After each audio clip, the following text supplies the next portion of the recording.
All right, welcome to Science Sunday. Thanks for coming in.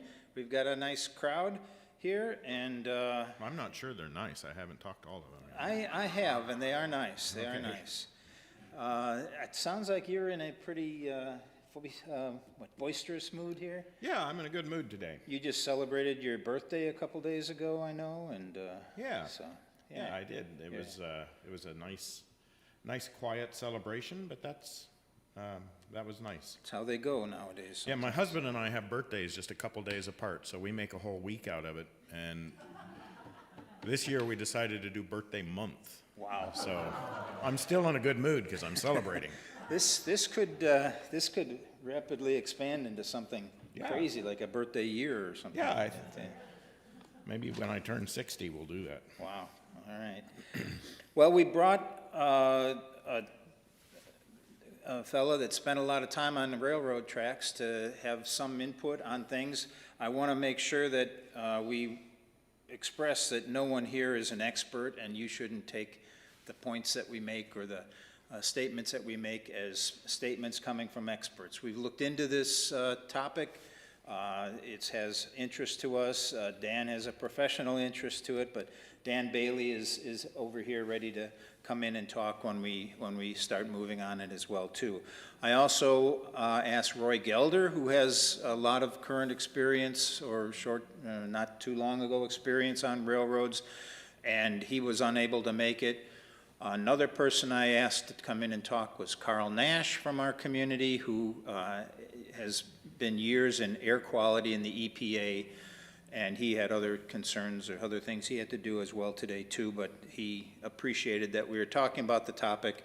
Again, if we make statements that aren't exactly true or accurate, we're doing our best with our layperson knowledge of the industry and of the science behind air quality too. Well, and if somebody knows of additional information or corrections, that's one of the great things about streaming this on YouTube. If you leave a comment on the video, you'll help clarify points for others. You can also ask a question in real time. And one of the things we really appreciate, if you're watching and you like what we're saying, please give us a thumbs up. I wanted to talk a little bit about why that's important just for a second. Sure. YouTube ranks videos based upon the content. And if you're looking at videos of trains or of the James Webb Telescope or anything that you might be interested in with science, you're not likely to find one of our videos because we don't get many thumbs ups. So getting a thumbs up on any of these topics really helps us by increasing the probability that other people will see these because it changes the algorithm that YouTube uses. So if you do view this online, those of you at home, I know we usually get 50 or 60 people that watch this online from home.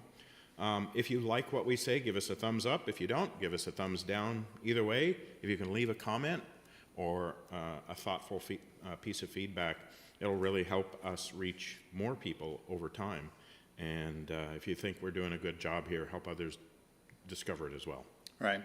I would say that, and I think I've said it a few times before too, if you're looking for deep science content, we hopefully scratch that surface, but there's a lot of videos out there by, Dawkins or a whole variety, Brian Greene in the physics department, a lot of different areas that can really deeply go into topics. We hope that we pique your interest. We hope that we talk about it in a layman's type of way that's of value to you as an intelligent layperson looking into the topics of science.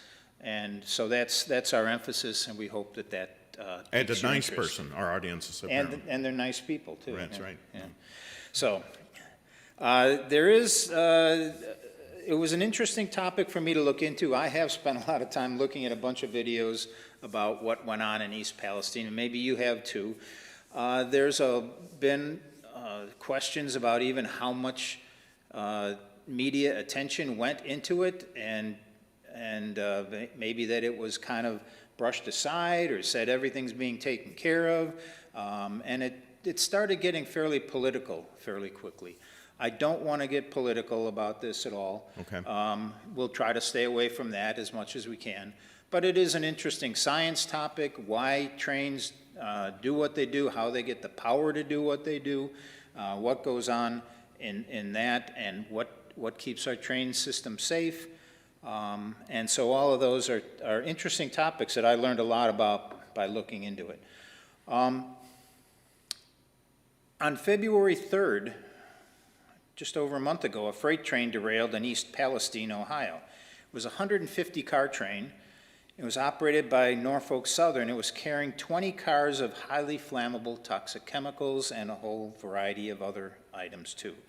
It ignited a fire that's you can see on some videos that is almost a half a mile long, and it burned for days. And just why some of the questions that I'd seemed to not hear about or not see as I was looking at some of these videos was, what makes a fire that's a half a mile long burn right alongside a railroad track? What is it? Is it the contents of this thing that are burning, and what's going on with some of that? And what did they do about that?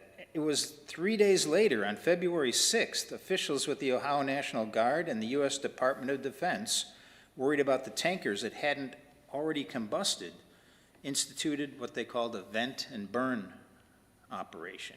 And it was a controlled ignition, if there is such a thing as a controlled ignition. And they claimed it would allow the chemicals to safely dissipate. Rockets. Yeah. Controlled ignition. Yeah, you're right, yeah. So,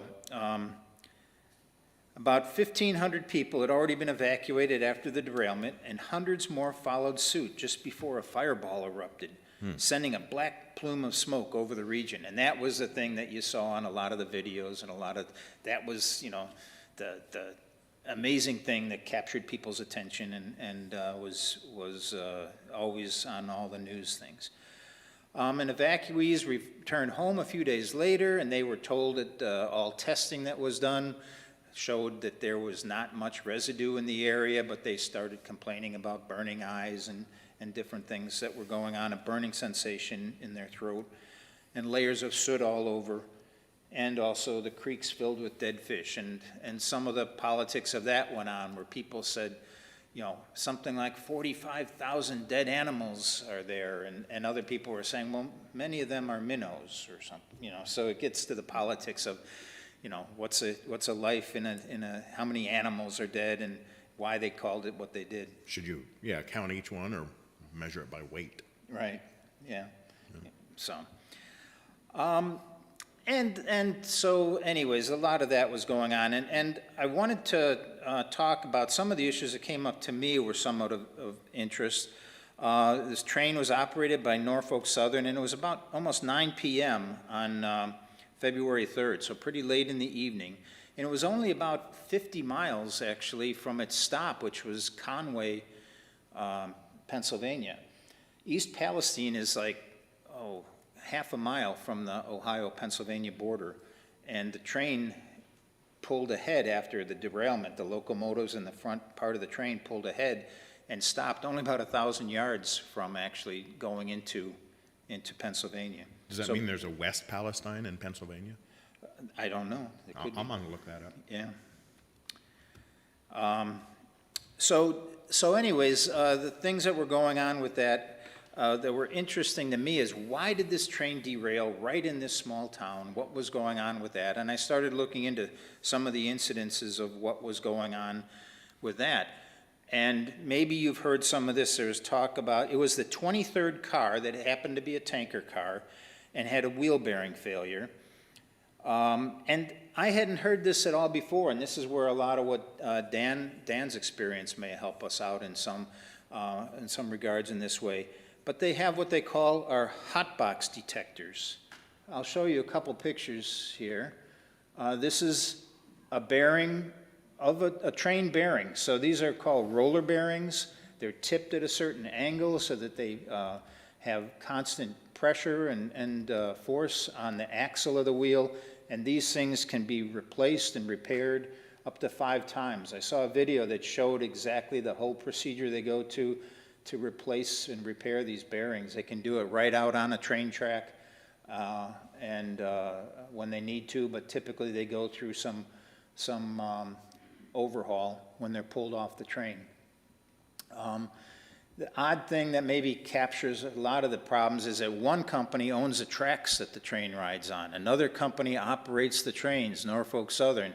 And Norfolk Southern, I think, only has maybe some locomotives that they own and a few maintenance cars and a few things like that. They don't own a lot of the train cars. A third company can own the train cars that get pulled, the tanker cars, and then even a fourth company can be responsible for the maintenance on them. They've taken out a contract with these things. So who's responsible starts getting kind of sticky pretty fast. Dan, did you have some thoughts you wanted to say? On this? Come up to the microphone. Yeah, on this stuff, what you're saying is, I last worked in 2004. So in those days, the train company would own the rails, they would own the locomotives, they would own a good percentage of the train cars. And like shippers would have cars that they owned, and other railroads.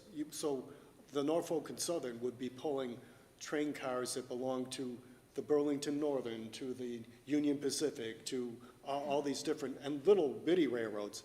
There would be a lot of different train cars on some of these trains. But so those things are different right there. And the responsibility, they've been trying, the railroads are unionized, and so it seems like if they're having other companies perform functions like maintenance of way, then they can hire somebody that works for less, and maybe or maybe not be as qualified as their own employees that have been trained to do that kind of work and have to Follow standards? Or they follow more standards. I'm not sure that they don't have those standards, but my suspicion, being a union guy, is that, and having argued with management over safety and health issues, is that a lot of the decisions are made in order to reduce costs, and employees' costs are one of the biggest costs. So that would be something I'd be kind of suspect about, is like, are they getting the same kind of value? And then I've talked to, or I've seen some things about railway maintenance people saying that they have to do more track, take care of more track with fewer workers. They have some better tools, equipment now than they used to, but that's still, the railroads seem to be trying to do more with less. When we were there, a big train would be 1.25 miles, 1.5 miles would be humongous. 2 miles, no, that I didn't hear about 2 mile long trains. When I started, it was like 1/2 mile to 3/4 mile, and those would be easier to control. Was this a 2 mile train that That's a 2 mile derailed? long train. Right. And so, smaller train, smaller forces, and I think my idea would be, and I'm not an expert either, and my knowledge comes from 20 years ago, but my idea would be a smaller train would be easier to control and therefore less likely to have problems, for a couple reasons. One, when I started, they had cabooses, and there would be 2 people in the caboose and at least 2 people in the engine, the engineer and a trainman, and they would be looking back when you go around a curve to detect hot boxes. They would look for sparks. They would see something, if there was something going on wrong with the train. That's what they were there for.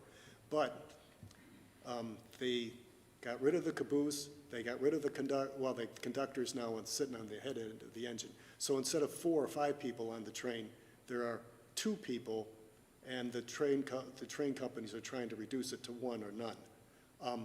So having a shorter train with a caboose and people watching the train, especially for some kind of safety, here I'm giving you what I think might help. Well, let's get to that later. Yeah. Let's talk a little bit more about some of the incidents in there, but thank you. And you were an engineer on the trains, I right? was an engineer, yeah. Okay. This is the hot box detector. A hot box is kind of the terminology that's given for the bearings that are on each side of the wheel set of the train.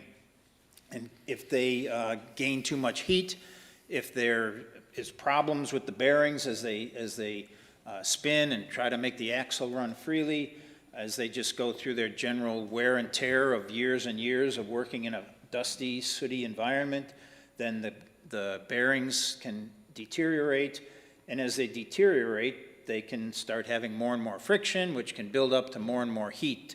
And so, and I brought in a bearing here, which is smaller than the bearings that go on the trains, but this is one that we use in a 7.5 horsepower spindle at work.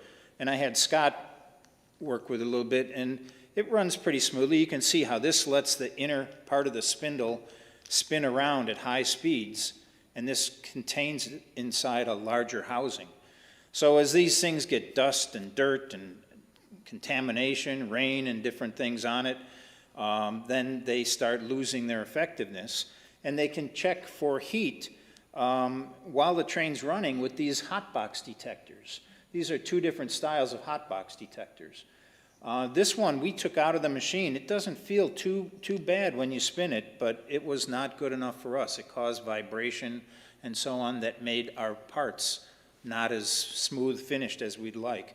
So I'll hand this around and let you spin it around. There could be, it's pretty well cleaned off, but you may get a little bit of dirt on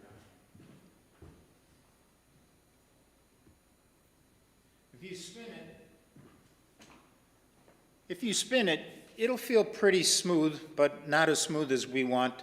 That would be suitable for the trains, I'd say, but you know, it starts to deteriorate. Obviously, when things deteriorate, there's more friction, and that causes heat, and heat is a terrible thing in terms of running smoothly. There's growth, there's expansion, which continues to grow and cause the problem to accumulate. And finally, what will happen is the bearings will get so hot that all the grease that's generally in there will boil out, right? So there's no grease, there's no lubrication, and then things can deteriorate pretty quickly. So these are actually thermal sensors that they can check each wheel set on a train. As a train goes along the track, goes along there, it checks each one, and it correlates, it counts the number of the car of the train, and it tests for heat. And it can identify heat and put it through a computer control system. And once it gets past a certain level of heat, then it'll notify the engineer in the front of the train who will have to take corrective action, which is basically stopping the train. Okay? So these things are pretty handy devices because they check what's happening while you're actually running down the track. So very valuable types of devices to have. The question is, they aren't perfect because they're checking heat. What you really want to look for in a bearing is not heat as much as vibration. If it gets to the point of making heat, it's already failing, right? Right. I mean, what they can evaluate, they check these things and they saw, for example, I wrote it down. I think I said it was a 23rd car that the wheel bearing failure was in. At a milepost 79.9, there was one of these hot box detectors located, and it determined that the 23rd car wheel, and they have all this kept as good data, was 38 degrees above the ambient temperature. Well, the ambient temperature on a February night, 9 p.m., was 10 degrees that night. So this bearing was running along, and it run all the way from Conway, Illinois, which is near East St. Louis, all the way to the point that it had been at this point, and without getting more than 38 degrees above 10 degrees. Was it 48 degrees? Centigrade? Or? Fahrenheit. Oh, okay. So it was running pretty cool, running pretty fine. 10 miles later, at milepoint 69.01, it was at 103 degrees above ambient temperature. Wow. So there was some growth, But still, 103 degrees, when we run our spindles at work, where I work with precision machining, we call them pleasingly warm. They're warm. The spindles have to warm up, and so it's warm, but it's not anything serious. In fact, Norfolk Southern has a temperature of 170, I believe. 165, 170 is the temperature that an emergency signal goes out. Yeah, but if it had been running for 200 miles at 38 degrees, and then within a couple of miles it spiked up to over 100 degrees, I mean, I do data analysis for a living, and it sounds to me like that's an indicator that you got a really rapid change, and that by itself is problematic. And there can be different determinations of what you should do, when things should kick in. This is not federally mandated, so Norfolk Southern can set their own standards of when they want to do it. They obviously, like Dan is saying, they're trying to make money running a railroad, so they don't want to replace bearings that are going to be fine, right? I don't know what the other normal temperatures are or what goes on from that, but it's known as pretty standard temperature. But it is a pretty interesting spike.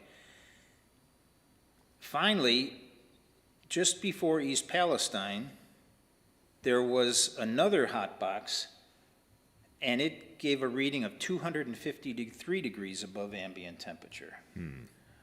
So in another 35, 40 miles, the thing jumped from 103 to 253 degrees. At Fahrenheit 212 is when water is boiling, and grease is often water-based, so this had boiled off and it was in terrible shape. Actually, there's also a closed-circuit camera TV you might have seen in a town called Salem, Ohio, which is maybe 15 miles, 20 miles further west prior to, up track, let's say, from where East Palestine is. And that was just a closed-circuit camera with people checking the security of their parking lot that happened to be by the railroad track. And it showed the train going by, and you see sparks flaring and jumping out of it. And this is 20 miles before they got to East Palestine, too. So, so there was some bad things happening to the bearing. There's no question that the bearing was a problem. It's pretty well determined that the operators of the crew of the train operated properly, acted properly. They initiated a braking of the train. And the part I don't really understand, and I've been frantically trying to figure it out before this, and I'm going to continue to look into it, but for some, the things I read seem to say that as they did this, they were notified by an automatic system that the hot box detector sends an immediate alarm to the engineers at the front of the train. They then initiated a braking motion, which somehow, and maybe Dan has some clarity on this too, but we talked about it a little bit and we weren't sure why, but somehow it also seemed to initiate an emergency braking action too, which that seemed to be the thing that, I don't know if are they reversing the spin of the wheels? That's kind of maybe an old cartoon thing, I think, or something like that, but I don't know how they brake a train really, and maybe you can talk a bit about that. Make sure you come up to the microphone. Okay, so, now I can see. I wasn't talking into the microphone before, excuse me. But yeah, the braking system that I work with, and now they have more advanced, that electrically operated brakes that can be used, but I don't think they are in wide use. But the braking system I used, and I think was in effect on this train, but not absolutely sure, is an automatic braking system. So if you take air out of this, there's a pipe that runs all the way, the pipe that runs through every car, and they hook up the air through flexible connectors between each car. And so you charge up the brake system, and that through some ingenious devices puts a reservoir of air in each car. So after it's all charged up, once you reduce the level of air pressure in the train brakes, that pipe, then the braking system will detect the change and apply brakes to the wheel using the reservoir of air that's in each car.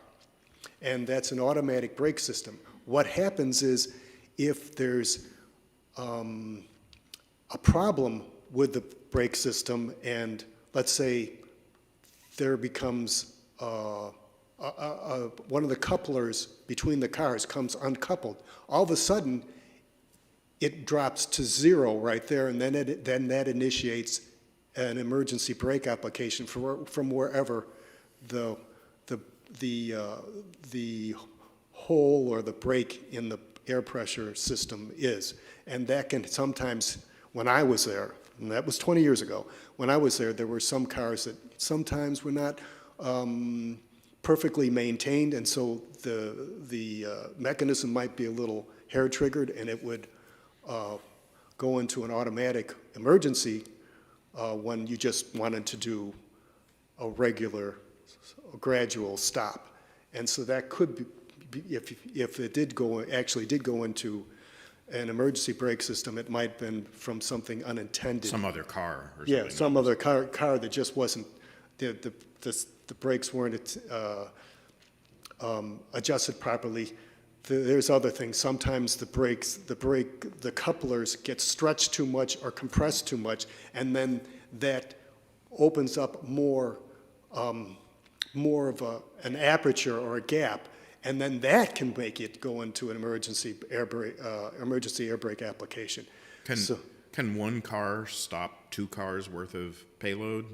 The brakes on one car. So what if the brakes fail on a train car? I'm just wondering what if one of the train cars applied its emergency braking mechanism, is that sufficient to cause an emergency stop for the whole train, or is it just? Well, what happens is, yes.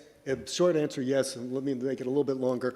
What happens is when the one car goes into emergency air brake application, then it automatically empties all the air out of its pipe, and then all downstream. Then it goes downstream. It's just like it transmits it really quickly throughout the train, starting from a place where the engineer would not have wanted it to start, but it starts from there, and it just makes Cascades, yeah. It cascades all the way down, so the whole train eventually goes into, actually pretty quickly goes into a rapid emergency How long does brake it take application. a train to stop? Is one of you are going to talk about that, I assume, after the brakes are applied? Well, let's see. It can take a mile to stop a train, or something like that. I mean, depends on how heavy the train is, what's going on. But not 10 miles. No, it's more. You could stop the train in half a mile. It depends. Somewhere, I don't really remember how long it took, because I haven't been doing it for a while. And but it was somewhere in the range of half a mile to a mile on a train going like 50 or so miles an hour, 60 miles an hour would take to stop. And this is not precise at all. Yeah. So, but it's on the order of a mile, not on the order of 10 miles. Yes, no, it's not going to be 10 miles. And if you and they have the dynamic braking, which is an electric brake on the engines, and that can be pretty powerful, and that can make the train stop faster. It's electromagnetic braking, right? Yeah, it's electromagnetic braking, and the train generator or alternator, the wheels is an electric motor and on all the wheels. So what happens is a locomotive generates a lot of electricity that goes to the wheels. The wheels, or the traction motors they call them, that are on the wheels, and those traction motors, those are what power the train. Actually power the train. So. And what they do with this braking system is they reverse the polarity on the generator or on the motor and turn it into the opposite. So the momentum, the counteracts the momentum. It counteracts the momentum. It turns the momentum into electrical energy, and then into heat energy, which. I just thought that was amazing, because I stopped a train of 100 cars of some kind of ore. And so it's probably about 10,000 tons with they're big locomotives, but just with the just with the dynamic brake. So it's pretty powerful. And I guess I'm a little geeky about this. Anyway. All right, cool. But, All right, thanks. Yeah. So, yeah, this was some of the action that went on, and for some reason, at the point they decided to stop the train, they made a conscious effort, they were instructed and they followed the rules to stop the train. That cascaded into an emergency stop, which then resulted in the train derailing. So I think we have to let the NTSB go further than this. I'm not trying to speculate about anything more than that. I'm trying to just tell the facts of what we know. I don't know why it did what it did. I do have a couple of questions and thoughts about it, but you know, there are better ways than these hot box detectors to check the vibration levels inside train cars, but those travel with each bearing set. So that's a lot of money that the train companies don't really want to put out, although it would be more accurate. But you know, we've gone quite a long time without train disasters as well. There's fairly often derailments, but they're minor derailments in nature. This was a pretty outside-the-box catastrophic problem that doesn't normally happen, obviously. Are there different monitoring frameworks or paradigms based upon the contents of a given train, I wonder? I think that I have not heard that there are, and there are some issues, I think, that, you know, when I get to a point of a couple of thoughts about it, that one tends to go along with that. Why have these long trains, especially if there's some hazardous waste being carried in some of them?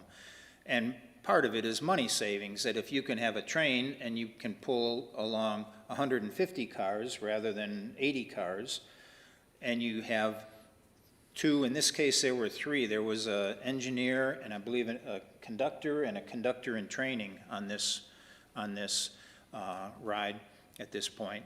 But you have only 3 people doing that. If you're going to take the 20 cars, 20 of these cars were hazardous, carrying hazardous materials, and if you're going to make a special train that carries just that, it messes with your scheduling and your planning, and whatever happens at a factory. A factory has, you know, 20 tank loads or 5 tank loads, let's say, of a certain chemical, and they need it to get to another place. They've got contracts to fulfill and so on too. I'm trying to always get my stuff that we make at Sedwell Manufacturing out to customers all over the country and overseas, Malaysia and things like that. You don't want to hear that they're not going to come pick up your load, right, you know, your material that you have. So there's a lot of pressures for them to perform. This, I'm not sure how well it can be seen, but this is somewhat of the ideas about what went on after the spill. You can see in the middle there's a bunch of tumbled tank cars represented there, and a fire starting in one, and so that was a derailment. On the top of it, it does show that states of Illinois, Indiana, Ohio, and the path that the train took from near East St. Louis out through Illinois and all the way over to, it was only about 50 miles away from its stopping point when it derailed. Could we zoom in on that slide a little bit? It's a little easier to read if we zoom in. There we go. And the middle one shows there's a gray bunch of boxes there and a few yellow and red ones. That's showing the number of trains on the line, 150, give or take a few. The yellow ones, I believe, are the trains that derailed, and the red ones are hazardous waste trains that derailed. About 11 hazardous tank cars derailed. Trains that derailed or cars that derailed? Cars, excuse me. Yeah. Train cars that derailed. All right. Which caused a pretty immense fire. And I was kind of wondering, why is there a fire when this happens? trying to look into it and understand it, and this is one theory, and I'm not sure what it is, but Steve Sekeli, the chief of the Mahoning County Hazmat, told radio station there, when our first responders arrived at the scene, we didn't know what chemicals were there, but you can smell it in the air that there was something. So Governor DeWine of Ohio said that the state had not been alerted that what was considered a high hazardous material train was traveling through Ohio, and I'm sure that there's certain levels that make you have to make certain announcement that this is a highly dangerous capacity train. You know, certain things I know going through tunnels, trains can't go through tunnels with certain loads and so on too. But mainly what was on the train was the vinyl chloride. And vinyl chloride is used to make poly PVC pipes, polyvinyl chloride pipes, which many of us have in our homes, you know, as a solid state. This is a gas that's usually transported as a liquid in these tank cars. The tank cars are built with an inner chamber and then the outer chamber, which is what we see. In between that, there's usually nitrogen, a fairly inert gas that's kept in between the two to try to stop any leaks from getting out into the atmosphere. Again, they aren't owned by Norfolk Southern. They're owned by a third party who maybe rents them out to a fourth party and has them taken care of by a fifth party.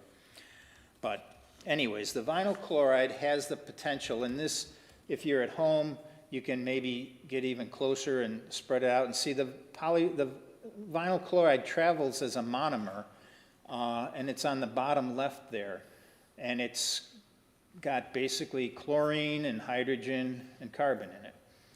And it can polymerize under heat or a change in pressure, and polymerizing can be fairly dangerous.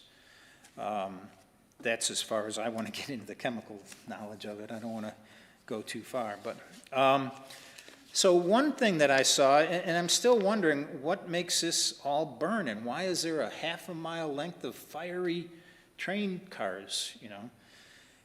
And this is one person's that sounds pretty knowledgeable to me, and it hasn't been talked about, so I thought I wanted to share it. Again,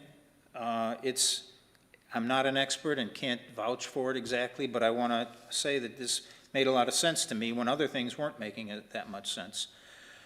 The first responders, this person says, are what made a bad accident in Ohio so bad.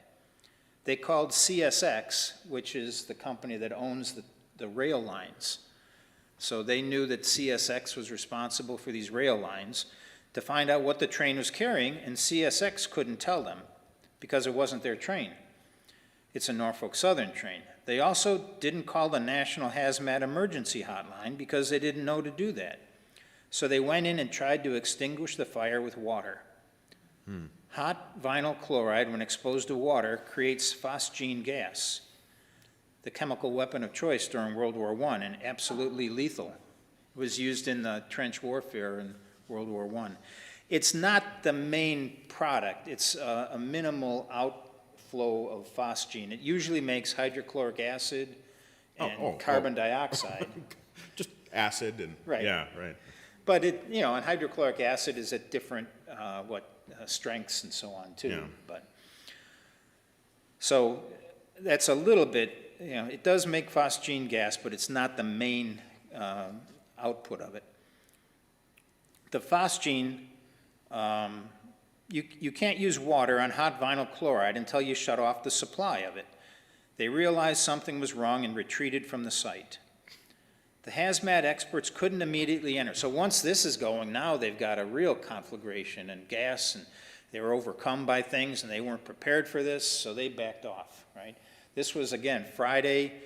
It was February 3rd at about 9 p.m., and they're out there almost immediately trying to solve this. Well, it's probably a small-town volunteer fire department, too, right? That happens to be right by railroad tracks. Yeah.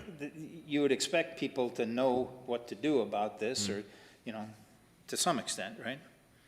But, so the hazmats couldn't immediately enter the site once they arrived because of the phosgene. The delay meant the fire had increased the internal pressure of the tank cars to terminal levels, and they were going to explode. There's a question, what they decided to do was to vent and burn these things, which they actually tossed an incendiary device into one of them and caused it to blow up. And that's the big explosion that happened, not until the 6th, They did February that 6th. deliberately? Yeah. Yeah. Sometimes that's a reasonable thing to do. You know, Right, get it's a- a, it's get a ahead of it. topic, I mean, and that gets to a lot of questions too, that end up being political as well. Sure. You get this fire done and over with, and the track's cleared, and then you get the next train can get through, right? And that's maybe not the best thing either, but. And again, I want to caution that this, the NTSB and a lot of other people more knowledgeable than me will come up with better answers than this, but this is something that I thought was valuable to talk about.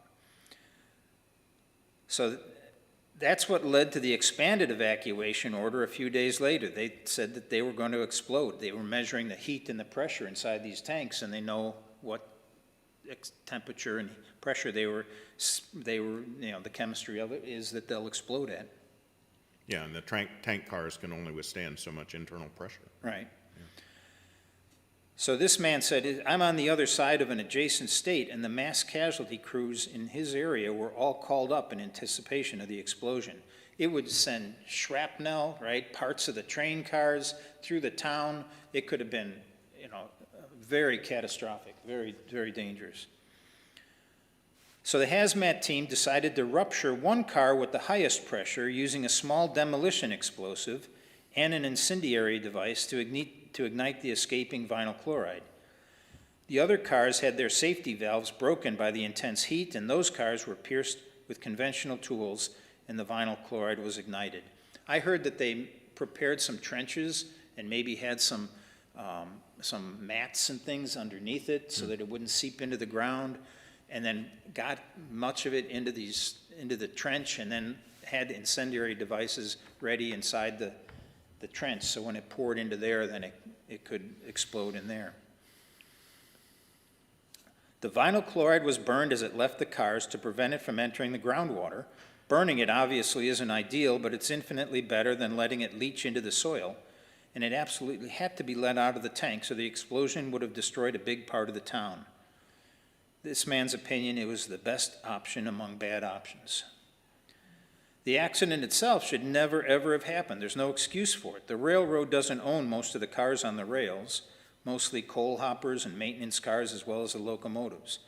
The cars are owned by third parties, like I was saying earlier, and maintained by still another party.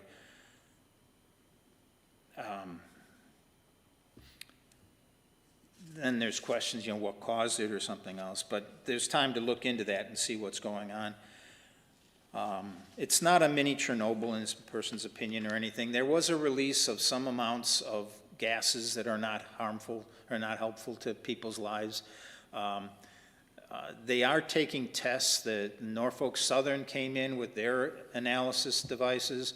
The EPA has been in there with their devices checking, and most of the results seem to say that there is not a measurable even amount of chemicals Caustic and harmful. into people's homes and into the air around there, which makes some people say, see, aha, cover-up, I knew it. And, it's hard to say. There's people that still have irritations in their eyes and their throats. There's people, that won't go back to their homes yet and being careful about it, and who knows what outcomes can be in 10 or 15 years down the road. They're obviously very scared, concerned. It's not a pleasant circumstance to have your town be assaulted in this way. Do you mind rewinding the narrative a bit? You talked about the emergency braking activated. So it was right after that braking event that the derailment happened? The train did not have an opportunity to come to a controlled stop then? Is that what you were saying? Yeah, I would say that's accurate. They stopped the train and they went back and saw that there was a derailment. I'm not sure that they knew that there was a derailment. Maybe you'd imagine by the way that thing, maybe it's separated in some ways and cars behind derailed and they didn't notice it as much. They came to a stop. They actually de-hooked and pulled the locomotives another 1,000 yards down the road, which almost brought them into another state, right? It was so close to the Pennsylvania border. Would that mean that there was probably a failure? Hang on just a second for the microphone here. I was going to say, does that mean that there was probably a failure in the track? I don't, again, the National and TSB will go through all that and be very careful about doing it, and I don't want to speculate too much. I think that the incidences of the braking caused the problems. But the system, they should be able to do an emergency brake without derailing the train. That's the problem, and that's what Dan and I spend a lot of time talking about, and it doesn't, why would you make an emergency braking system automatically actuate that causes the train to derail? Yeah. And I don't understand, and I think that part of it is that there's physics in all this, and the physics of that train with the load it has and everything that's going on to it is specific to that train, and the physics of their decision-making is, you know, more general to what you should do when a train is in trouble in that way. There's changes. This has been something that wasn't around when Dan was first around. They call it power distribution, I believe, where there's a train, there's actually a locomotive 2/3 of the way back in there that is also providing power, somehow coupled up with the front trains in coordination. They were just experimenting with that when you were around. And so that is supposed to give much better control of stopping conditions, how you stop it.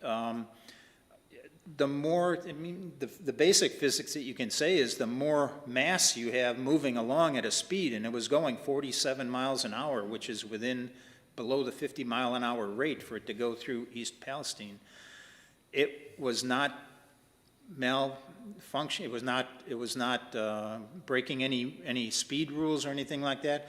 But the weight of that train, the mass and momentum of that train, has impact that then has to be stopped, and it's an incredible amount of momentum to stop. Well, the way Dan described the braking, then each car has braking. It's like an all-wheels braking throughout the train. Is that right? Yeah. It's not just braking at the engine. Right. Right. You want to Yeah. come over here to this? Clarify, there You is can a, sit here if you want Yeah, to. why don't you sit here? yeah, well, there is a the automatic brake system for the whole train, which would even apply at the engine, but the engineer has control over the engine brakes, and he can either he can take that off or apply it. That's independent, but the whole train goes into emergency when you do a brake system application, the whole train goes. It applies in the whole train. If it's a controlled one, if you start at the engine, it will very rapidly apply first to one of the first few cars to the engine, to the first car, the next car, the next car, the next Incrementally car. down the line. Incrementally down the line. That's the way it's supposed to work. Sometimes you have cars that are more sensitive, and they'll react. The fourth car might react before the second car. It's hydraulic? It's air. Yeah, air.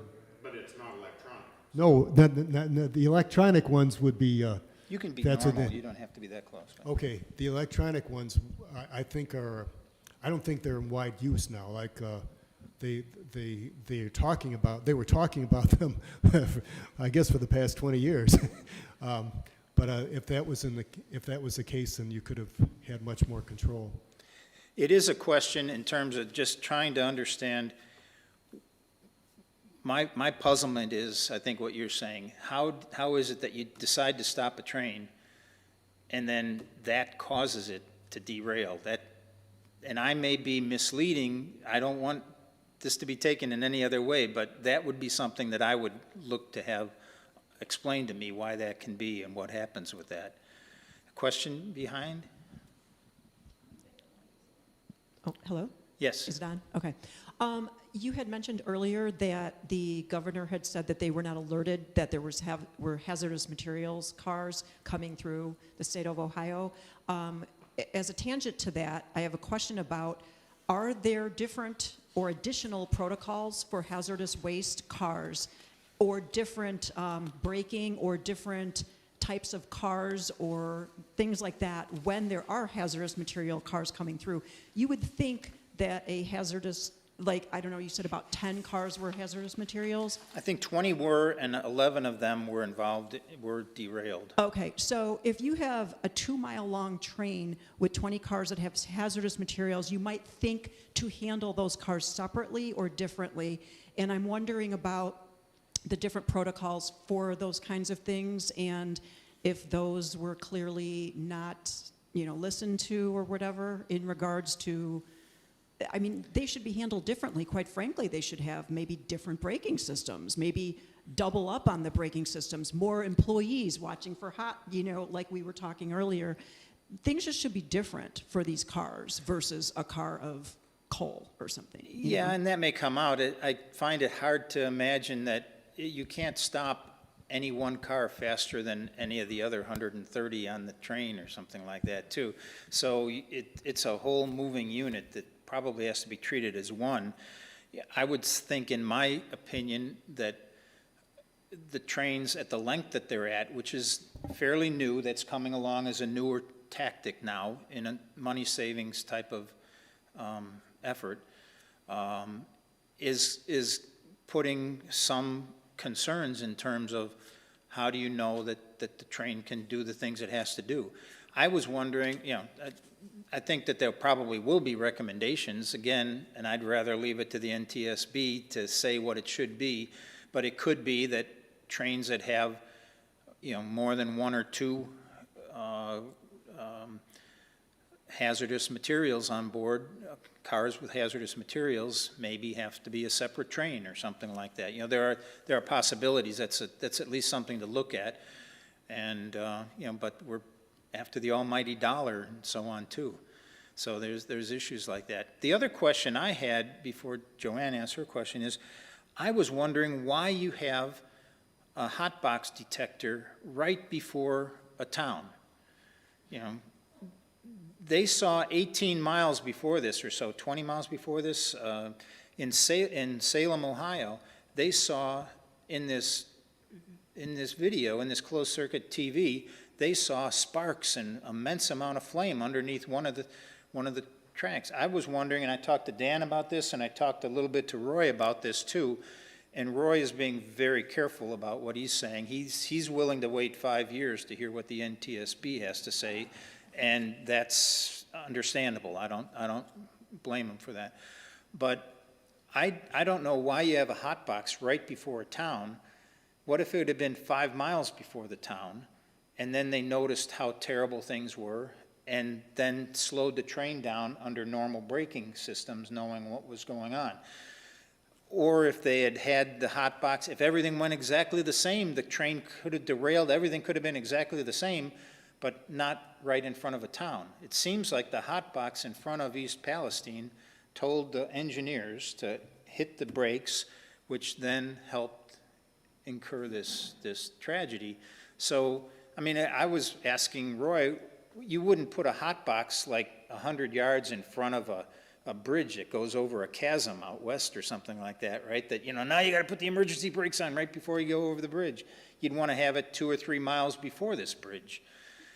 So, maybe that's something that'll come out of it too. Again, I'm not an expert in any sense. I'm just trying to come up with a few thoughts about what I thought might be interesting about this or useful to consider.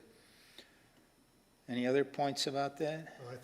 I think you're coming up with good questions.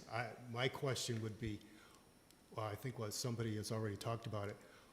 With using all the information, what can we do to prevent something like this from happening again? And that would be it. And I hope that's what guides their report. My wife kept asking me when I was talking with Jane about this. She kept saying, "Why why did they let this thing go? Is that all you can do? What if you just let the vinyl chloride pour out somewhere? Or why did they burn all 5 of them? Only one of them was getting up to temperature. Why did they burn the other 4? You know, so there's a lot of questions, a lot of thoughts about it. And, you know, sometimes you hope, and, you know, I have to make fast decisions at work. When you were an engineer, you had to make fast decisions once in a while. And you have to make fast decisions at work about times and so on. But, you know, my guys working on parts have to make, you know, you have to make a decision and then live with what you think is the best. And hopefully you have some level of background and training and education so that the decision you make stands the test of time. Joanne? Yeah, I was wondering about this bearing.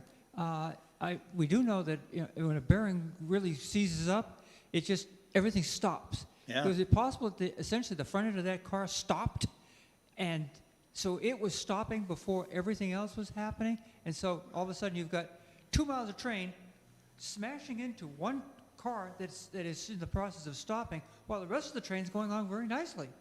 And this would not have interrupted the braking system at all. I mean, George Westinghouse did a great job building that, what, 150 years ago now? Yeah. And it's worked. It works well, as long as you maintain the air pressure. Mm-hmm. No, and I would imagine the weight of all those cars behind it, the mass and momentum of all those going behind it, they're going to keep moving that car down the road. It's not going to stop. It's going to move slower maybe than the others, which can throw it off the track and start everything going off the track as well, too. Yeah, yeah. Oh, and as far as burning vinyl chloride, it's a silly idea. When you burn ethylene chloride, which is what this is, you're really going to get 2 products. You're going to get carbon dioxide, 3 products: carbon dioxide, water, and chlorine dioxide, which is the fully oxygenated version. That is, when we talk about burning, it's oxidation. So when you oxidize... When you talk about burning, it's what? You're burning vinyl chloride. Yeah. So you're going to get carbon dioxide, you're going to get water, and you're going to get chlorine dioxide. It's very, very difficult under those conditions to get phosgene. Phosgene is a reduced product, and it burns. Phosgene itself burns, and it burns up to hypochlorous and then to chlorine dioxide. And these essentially are they're good acids, they're strong acids, and HClO is bleach, for instance. So we talk about chlorine bleach. This is the way you would produce it. So I'm skeptical about this idea that there's going to be a lot of phosgene around. I worked in a company that made phosgene. We did it for a living. It was dangerous. We had one person have 1 drop on their skin, and it killed them 4 hours later. It's really, really bad stuff. But it's easily oxidized. It doesn't stick around long. Okay. That's good information. That's what I like about coming here. We get all this background from people that have specialties and knowledge in areas that I don't. Yeah, again, so much of going through this, I felt like I was winnowing through a whole lot of political diatribe, a lot of, you know, people being really, really scared, and some people being reasonable about being scared about it, concerned about it, worried about their and their children's health, and other people maybe playing the scaredness for what it got them in political points or things like that. Yeah, and I don't too. mean to negate the idea that chlorine dioxide and hypochloric are meaningless little things. They're not. They're something that you should be careful of. But again, they're water soluble. And just like hydrochloric acid, there are different forms of hydrochloric acid. They go into the water. The pH goes like a rock. It goes down to 3 or 4. But it washes away fairly quickly. And a little bit of soda ash or something along that line, baking powder, would neutralize it completely in no time at all. Right, right. And hopefully, you know, there's people involved, the EPA, there's knowledgeable people, obviously, on the ground there doing things. It seems in many ways that good practices came in when things went on. The one question was, what do you do, and should more people along railroad tracks or whatever, emergency responders, know what to do in case the vinyl chloride is spilled or other hazardous things are spilled. They come out there with as many people as they can, they call the fire departments from every town nearby, and they're all pouring water on it as fast as they can, and maybe that, according to this person at least, and I know it'll get clarified, but you would hope that cities and towns along railroad lines would know how to handle this and have the proper equipment ready to handle things like that too. Do we have any comments, Scott, or? No, I thought maybe there was one, but Okay. I was mistaken. All right. Well, other than that, I know there's other stuff. The drinking water is supposedly not bad. It was a very low level of spilled chemicals. There were a lot of minnows and amphibians and fish died in it, and They may have vulnerabilities that humans don't have too. So just, I'm not saying it's a good thing or something we could or should ignore whenever we have deleterious impact on an ecosystem like that. But because a frog or a fish died does not mean that that's poisonous to humans. right. It could be, but we don't know yet. Right. Yeah, there's a lot of care and evaluation that has to go on. Again, they have not detected noticeable levels in all the tests, which again, make some people angry that they haven't, and other people, they say, you can smell it. My house smells terrible. I know what my house smells like. I've lived here for 20 years. It's not right. Yeah. So it's a tough thing trying to analyze and make that work.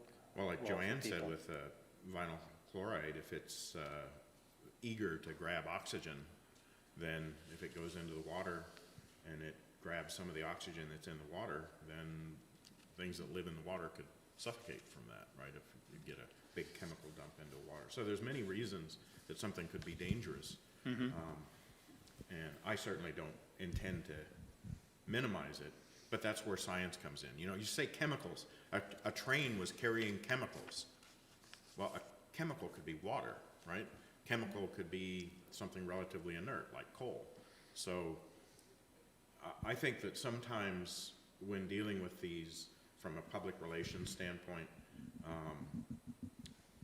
people start using vocabularies that are incendiary instead of being more careful and cautious, and I guess those mean the same I thing. like to remind people that humans are chemicals. Right, yeah, I apparently am made of chemicals, So passenger trains carry chemicals. right? Yeah, and railroad tracks and, Railroad tracks are made of chemicals. So here's a picture of the controlled release, which, is an interesting picture. It's a lot of control right there. It's a lot of stuff being controlled. So hopefully, and they have done controlled releases in other places, and hopefully the people there handled it, with as much capacity as they were able to, and they came in with good attacks at it. Maybe there's things to learn about it, things to adjust, and things to change about it. People try to go into a whole variety of different things, whether there should be trains that are 2 miles long, and that is a very good question, I think. Well, the NTSB historically does a good job Right. of finding the root cause and making regulation changes. That happens in the airline industry frequently, that once they discover a root cause, if it's just, maybe it's a particular electronic component in the train that is a standard component, and they figure out that it's prone to more failure than it should be. Maybe they figure out it's the signaling system that you were talking about. Maybe it's the number of cars. There's any number of things that they'll consider. And generally, I think our NTSB in this country does a pretty good job of taking their job seriously and trying to correct systemic problems. There is a big discussion in terms of how do you respond to this, and should there be more controls over the railroads and other ways of moving things around, tankers and so on? Should there be, should you let these people go with the different companies go with what they feel is best because they should know how to run their business the best way possible. So it's a balance, and you hope that, yeah, the people take the NTSB's recommendations to heart. It may be that you need to have a little bit more regulation on things too, right? To say how many train cars can be put on a train total, how many carrying some kind of hazardous kind of chemical, and also how many people should be running the train, and they can have all sorts of things about, like I said, more complex means of actually evaluating the bearing conditions and so on too. Well, all three of the people, I assume, were up in the lead engine. That's all they ever are. There's no Right. cabooses, there's So no... you could put 30 people up there, and it wouldn't have probably made a difference. I don't know. Again, Right.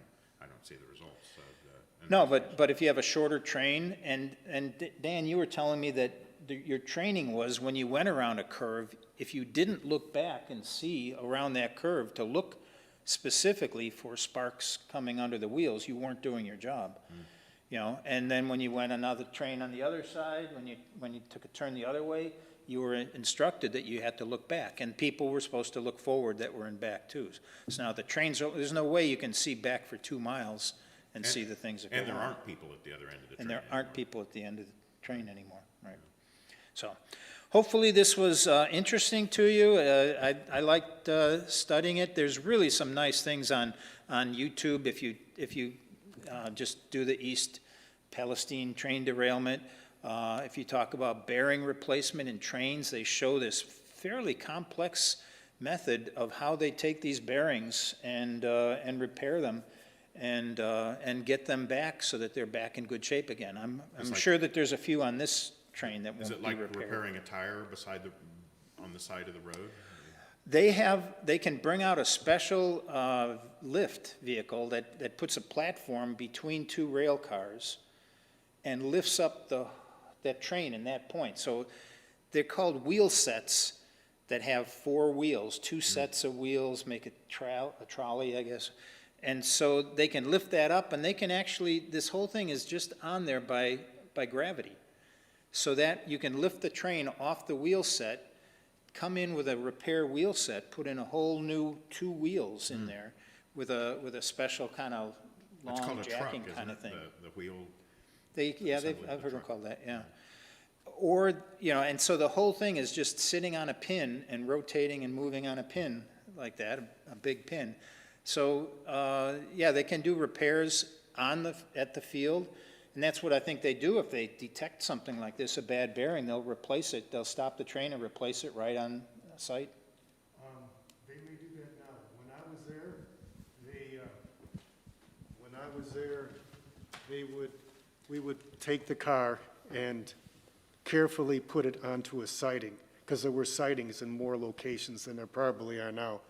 And then they'd leave it there, and then someone would come out and repair it enough to get it to a place where they could do major repairs if it needed that. But they do whatever needed to be done in the siding. siding is a spur that goes off. Right, a siding is a track that goes off, connected by a Emergency switch. turn, It goes off onto another track that's near the main track, the main line track. And you can park a You few can cars park, there. you can leave stuff in there, and then the main line would still be clear for you to have through freight trains or passenger trains come by without being slowed down by the car that you set off in the siding. Okay. It's interesting to me that, 150, 180 years after trains were developed, we're still using trains. Trains are still an integral part of our goods transportation in the world. You've seen a lot of horses and buggies and other kinds of transportation technology come and go, but locomotives, with their ability to haul just tremendous amounts of material over land. Well, yeah, with the developments that have happened too, it's not the same technology it was back then. The diesel motors and all the power that's generated in that thing lets you pull a train that's 2 miles long. In the old days, the horses would race them and the horse might win, right? So, all right, well, thanks so much for coming to Science Sunday. I appreciated all the turnout here and very much enjoyed your presence here. Thanks so much.